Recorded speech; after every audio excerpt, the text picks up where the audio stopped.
episode in our regulation in early years season.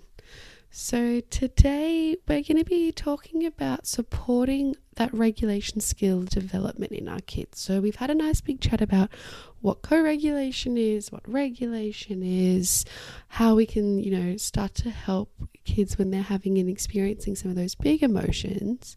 Today I want to flip it on its head a little bit, and we're actually going to talk about, so less in the moment, but actually when we're calm and when we're regulated, what are some activities, what are some games, some things that we can do that actually help build some of these regulation skills. So last week, and if you haven't had a listen to last week, go and have a listen because it does kind of play into this week a lot.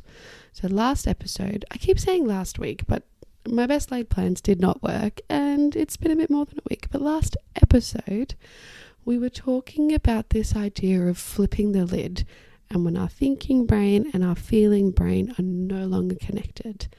And when this happens, really needing to work within that co-regulation space because the child's brain does not have the capacity to take on any sort of talking, problem solving, thinking, figuring things out. It's gone. It's disconnected. And so I really want you to make sure we're remembering, and when you're looking at your child, make sure we're considering if they have access to that thinking brain or not. Are they really upset, inconsolable, logic's not working? You'll get a feel for, yep, I can talk to my kid, we've got a bit of leeway, and that we've flipped that lid. It's all in that feeling brain. It's all in that protective instincts. And so we're going to use all of our lovely co-regulation strategies that we talked about. And so if the child has flipped their lid, that's when I want you to go back to the episode on supporting through big emotions and the episode on co-regulation, because they're the main supports that we're going to be using all of those high intensity sensory activities, using that deep breathing where I'm just going to sit here and model that with you. I'm going to allow the child to feel that emotion because that's really important too. What we're going to be talking about today is the other side of that and what we can do to help build some of these self-regulation skills when we still have access to our thinking brain. So before we flipped our lid, when we can still do a bit of thinking, or after we've had a big emotion and we've calmed down properly so that we have access to that thinking brain again, and are in a space where we can talk about what just happened and how we can start to build some of these supports to start to teach and help our kids to develop some of these self-regulation skills. Now again, quick little caveat, I do not expect any child to be able to self-regulate all of the time. And that's in early years all the way up into adulthood, because I cannot self-regulate 100% of the time. I need supports from my co-workers, I need supports from my family, I need supports from my friends to help me notice when I might be having a bad day. Particularly if I'm sick or I'm not feeling too well, my regulation will be completely off. Depending on a lot of health factors and time of the month, my regulation will be different again. And if I can't do it as an adult 100% of the time, I do not expect a child to be able to do it 100% of the time. But what we want to do is help them to start to develop some of these skills and develop their own confidence in acknowledging, I feel different things, all of my feelings are valid, but I can do things to shift and that impact upon how I feel.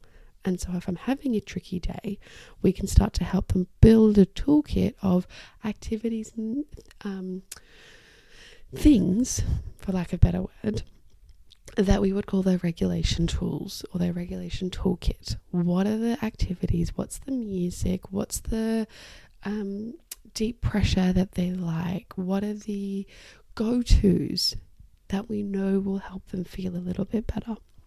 And as we think through this episode and as we go through this episode, it's a really nice opportunity as well to think of your own regulation strategies. If you're having a bit of a wobbly day and it's been a tough one, what do you do to help yourself feel a bit better? What do you do to help yourself get that little bit of an extra push? If I've got a really big report that I have to do and I've had a really admin heavy day and I've had enough of it, not necessarily the healthiest coping mechanism, but I will go and get a couple sour lollies, because that will help me perk me up, bring me up, and help me get through. Or if I've had a really overwhelming day, I will come home and I will put my candles on and I will have a bath and I will read a book, because that combination will help me reset, recharge my battery, and feel a bit better. And so they're kind of those little top-ups that I'm doing throughout the day, or preemptive activities that I'm doing before something that I know is going to be a really big stressor. We also have the ones around if I'm having a moment and I can catch it early enough, depending upon what it is that has stressed me or what it is that has started to dysregulate me, will change what I do in response to that. And if that is that I recognize that I need to take a break, if that is I recognize I need to go for a walk, if it is that I recognize I actually need a warm drink and so I'll go and make a cup of coffee or a cup of tea, whatever those tools are, I challenge you as we go through this episode to start to think about your own, because actually you are the most powerful part of this for your child. Because if we can model and explicitly show what we're doing, and we'll talk on this a little bit later, it makes it way easier for the child to start to build some of these skills as well. But I'm getting ahead of myself. We'll get to that in a second. So, as I said, the overall focus of this episode is looking at how we can help build those self-regulation skills and build the confidence in the kids in our lives. And we'll talk through some things that we can do at home, and then we'll also talk through some things that we can do within the classroom as well for any teachers that are listening in today. And some of the ones that we talk about for home are appropriate within the classroom as well. And this is a little bit more of an early years focused episode as well. And so I do want you to keep that in the back of your mind. And if you have any questions about similar strategies that I'd use for older children or children in primary school, we can go through that as well in a later episode. Just let me know. So when we want to look at this from a proactive perspective, we want to have as many shared problem-solving experiences together. Positive shared problem-solving experiences. And what I mean by that is we have a problem, we recognized it was a problem together, and we figured it out together. And now that togetherness can look different. It can be the child is there with me and I solve it, but I go, wow, look at that, we did it. It might be that they start and I finish it. It might be I start, they finish it. It might be we take turns and we do bits of it together. That level can change. But the idea is that we're figuring out the problem together and celebrating the success together. Because as we solve this problem, we can help look at, oh, I need a deep breath, or I can start to embed some of my regulation strategies. And we're also building that confidence in problems are okay, because we can figure out our problems. And if I can't figure out my problem, I can always ask for help, and I know who the people are that can help me. And so it's very multi-layered and there's lots of different bits to it. But we are going to slowly work our way through them, and it all kind of blends together really nicely. But the crux of it is when we're looking at supporting some of these regulation skills, we want this shared problem solving where we figure it out together so it has a positive outcome, or it has a negative outcome, but it's okay because we've done it together. And the more that we can model that and share that and go through that, if we think back to co-regulation and we think back to our neuroscience in the brain, the easier it is for the child to start to build some of these neural pathways, the easier it is for them to access these by themselves. One of my favorite ways to do this, particularly within early years, is something called playful obstruction. So playful obstruction is where we're playing a game and I'm going to deliberately make a little challenge in the game. And it could be anything from we're driving trains along train tracks and I'm going to drive my train the wrong way so we crash into each other. And then I'm going to make a really big deal of it. I'm going to go, oh no, oh my goodness, What are we going to do? The trains are crashing. Oh no. And then see what that child does. Are we going to and turn it into a game of crashing, crashing, crashing? Great. We fix the problem. We change the game. Is the child going to go, turn around, turn around? Oh, that's right. I can turn around. Thanks for helping. And we can turn it around and drive the other way. It could be something like building blocks. And particularly when you see, particularly in early years as well, when we're getting so many skills all at once, some can be really quite frustrating. And so if building blocks, and I built the blocks, but then I'm trying to make it a bit taller and it keeps on falling down, and you see that that's a real frustration for the child, well then, okay, great, we're going to playfully build blocks, and we're going to build them up. And then this time, I don't need to create the challenge because I'm choosing an activity that I know the challenge is already there. And so we get to the fourth block, and sure enough, it all falls down, and you're going to pull on all those acting skills, and we're going to get really dramatic, hand to the forehead. Oh no, it fell down. Oh, that's so frustrating. Or, oh no, it fell down. That's okay. I can help. Let's fix it together. Ready? I'm going to hold it, and you put them on top. And so see how again, and this is more of that, I'm 100% fixing the problem, but I'm helping that child and I'm very clearly explaining the steps that I'm doing. I got frustrated. I took a big breath. I didn't necessarily need to label that. And I went, it's okay. We can fix this. I can help. Someone else can help me. And we're stepping it through that process. Playful obstruction is a really, really fun one. You can do it with hiding toys. You can do it with, oh my goodness, you can do it with everything. You can do it with colouring if you colour in the wrong spot, and how we're going to fix that. You can do it with putting away, if your child's helping put away some dishes or stacking things back in the cupboard, and you could put something in the wrong spot and go, oh no, oh so silly. That's all right, you can fix it. You know, you can do it with your toothbrush if you use the wrong end of your toothbrush. Just, again, going back to that playful side of our children, working within the playful space, being silly, creating problems, and then figuring out how to solve them together. And it's a lot of fun too. You know, it's great for the kids, but also I have a lot of fun when I play within playful obstruction. And it's also a really nice one to build some of those relationships with our little ones as well. And so I started to chat about it before, particularly with the blocks.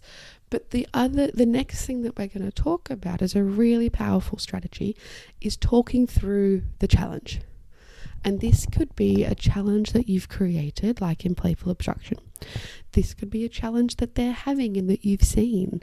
And so maybe, for example, your child is, what should we have your child do? Maybe your child's getting dressed and they really want to be independent, but they're not quite there yet. And it's really frustrating. And all you want to do is just jump in and get them dressed and fix it for them. But they really want to do it themselves. And when you tried to jump in, they got really frustrated with you because they wanted to be independent. And so what we could do in this situation is I'm going to talk it through. Oh, you're trying to get dressed all by yourself, but it looks a little tricky. Let's see how you go. I'm here to help. If it gets tricky, I can help. And then they get stuck. Oh no, you're stuck. What are we going to do? Oh, it's scary. It's okay. Let's fix it together. Let's push, push, push. Let's pull, pull, pull. Hold here, tug, whatever the steps are. But I'm not fixing it for you. Or even if I am, I'm telling you exactly what I'm doing. I'm talking you through the challenge. And when we think about talking through the challenge, the really important bits are validating their feeling. Oh no, you're stuck. It looks like it's scary. Or, oh, that's really frustrating. That's really hard. It doesn't necessarily have to be a specific feeling, but validating that situation. We can ask a lot of open-ended questions. We can use things like, depending upon if you've got a little bit of thinking still and they're not really upset yet and they're just maybe stuck in a little bit annoyed. Well, that's what we can then do. Oh, okay. I wonder if we keep pulling. I wonder if What would we do should we use our leg? No, that's silly. What if we use your arm?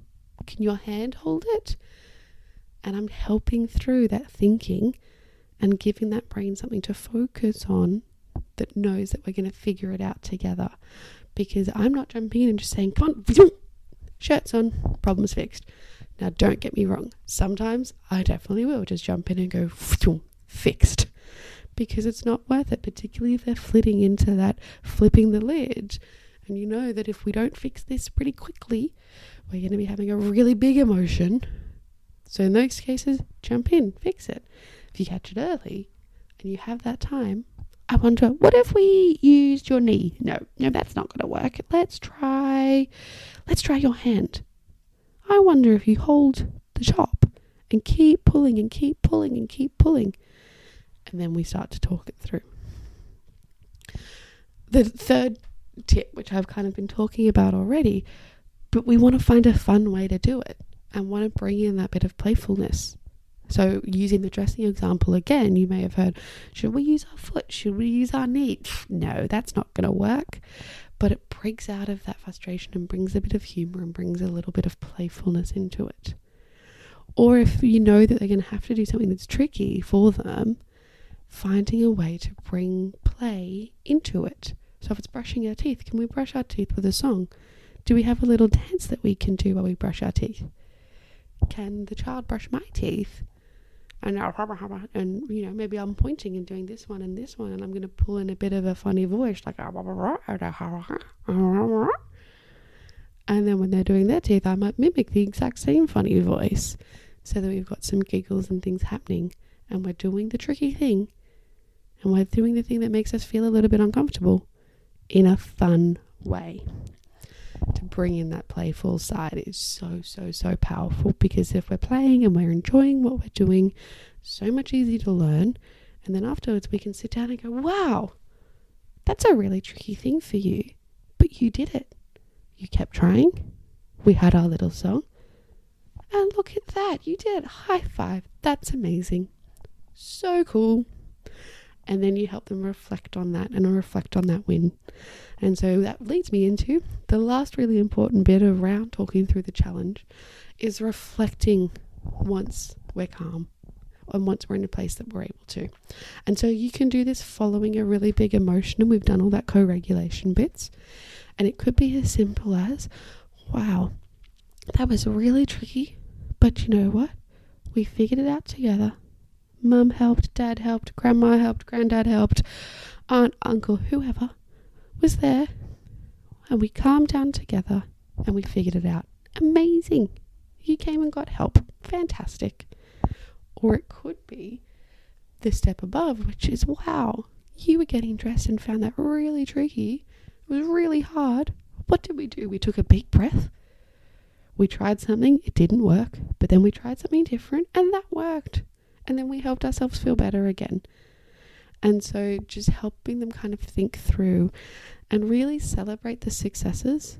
And the success could be anything from asking for help, from accepting a co-regulation strategy, from accepting a regulation strategy. So if we know we're flitting and you go, ooh, I think we might need a break. Let's go and blow out some candles. Let's go and, have a drink. Let's go for a walk. Let's have a big cuddle, whatever it might be. Let's put some music on. And then reflecting afterwards, it was getting really tricky, but you know what? We did such a good job because you went and we took a break and we had a break together, and then we came back and we did the tricky thing. How cool is that? Because that ties back into that whole shared positive problem-solving experiences and reflecting on those, because the kids do so much of it. And if we can just really show the brain we did it and help in that reflecting space, it can be so incredibly powerful. So the last one that I want to chat about, particularly within the home strategies, is looking at using it yourself. And so I did say I'd get into it.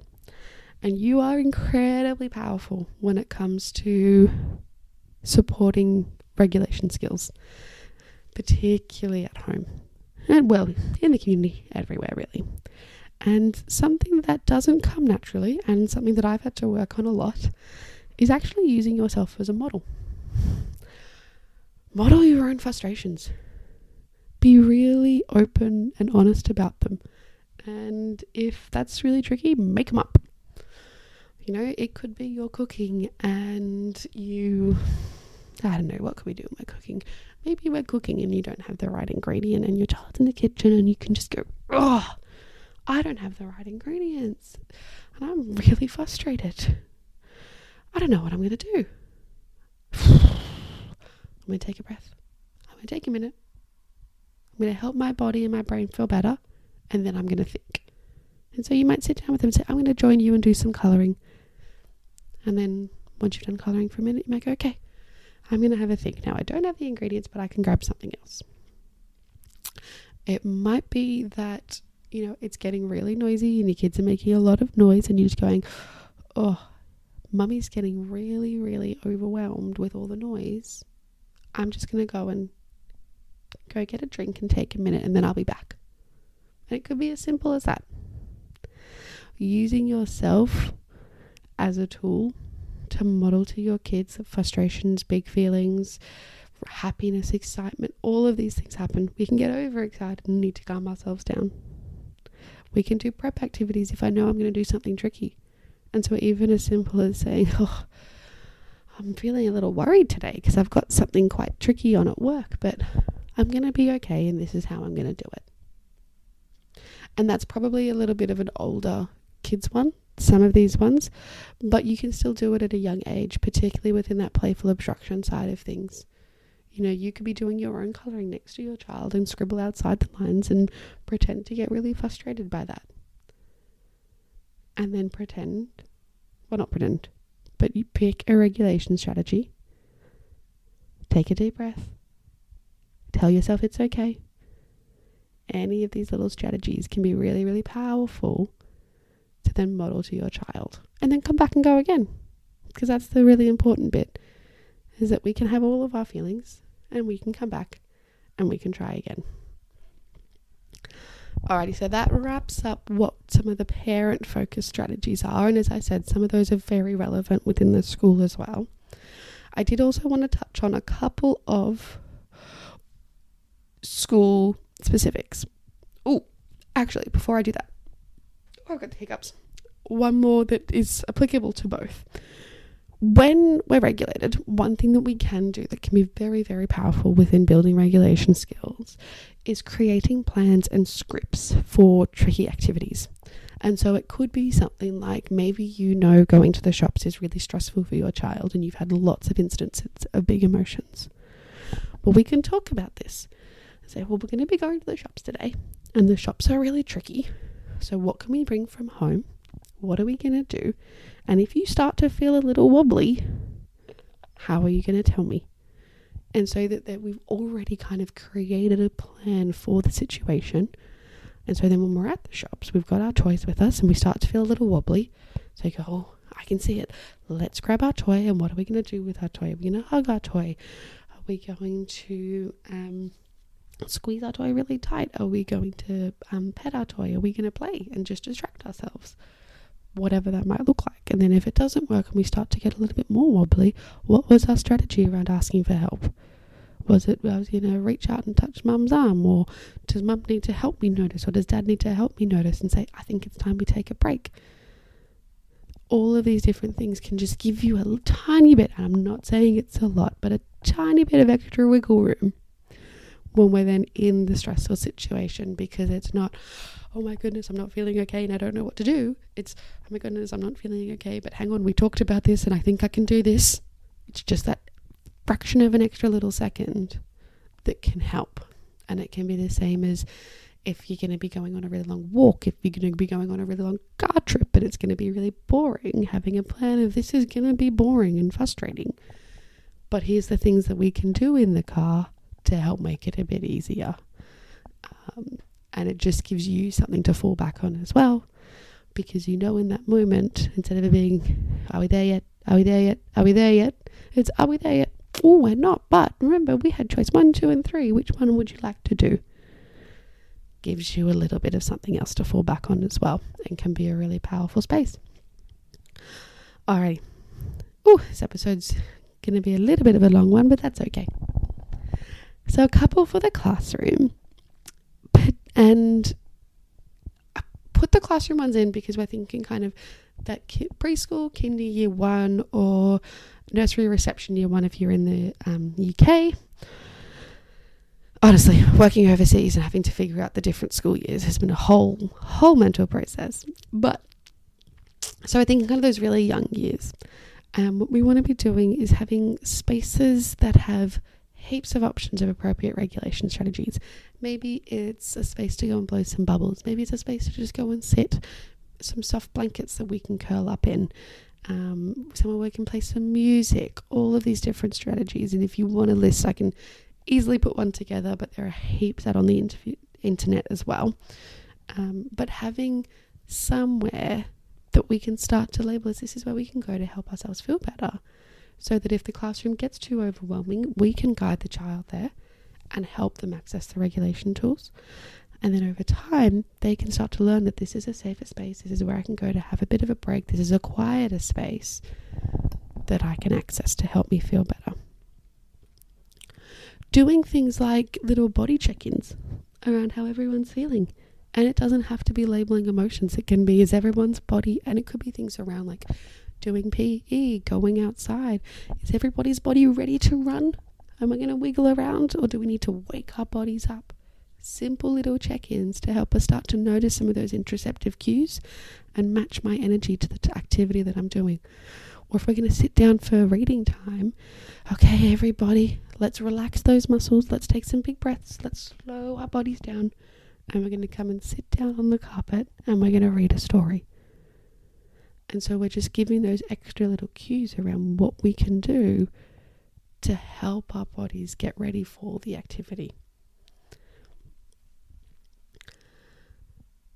The other one that we can do is adding in lots of movement breaks preemptively throughout the day. And this links back to that like proprioceptive vestibular systems and how they're so powerful at being a really important regulator and that co-regulation experience. But the extra cool bit is if we can label this with why we're doing it. So very similar to what I was just saying around we can do a body check-in, but then we're going, oh, I think we need to wake our bodies up. Or, oh, I've been sitting for a really long time and I feel like I need to move.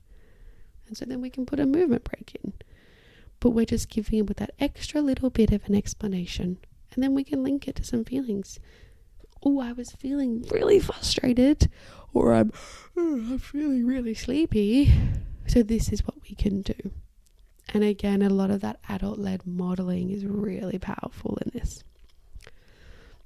The other one that's really fun to do, and it can be a home or a school one, but works really quite nicely, is if we pull up some videos on YouTube, and they could be cartoons or they could be real life little situations and things in real videos, but doing some video modeling to talk through and problem solve a situation. So maybe we stop it right as someone in the episode or in the video is getting frustrated. Go, ooh, how do we think they're feeling? What could they do? And it just ties in really nicely to do some of that abstract thinking around how a feeling is, what I can do to change how I'm feeling to help my body feel better by the end of the day.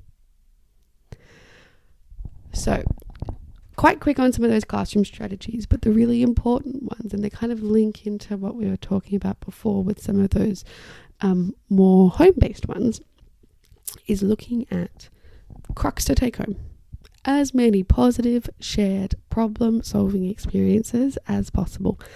That is the absolute bread and butter of helping start to build some of these regulation skills. Is we don't want to be doing it for our child all the time. There are times when we need to be doing it for our child 100%. When they've flipped their lid and it's all too hard, if we're under time pressure to get out of the house, there are times when we do it for our kids. There are also times when it is so important to have our kids be an active part of that. Let's figure it out together. It is not a you or me, it's a together. Because if we figure it out together, we can then reflect on it together and we can have a really nice outcome. And it also starts to help that understanding if I can ask for help as well. And I lost my train of thought. And you can do that through, got it back. And you can do that through different ways of playful obstruction, talking through the challenge, modeling your own frustrations, creating plans and scripts, looking at doing little body check-ins around how our body's feeling, utilizing self-reg corners, preemptive movement breaks, and really being curious about how your child's feeling. And the last one we talked about today was that video modeling and using that as a platform to talk things through about what someone could do.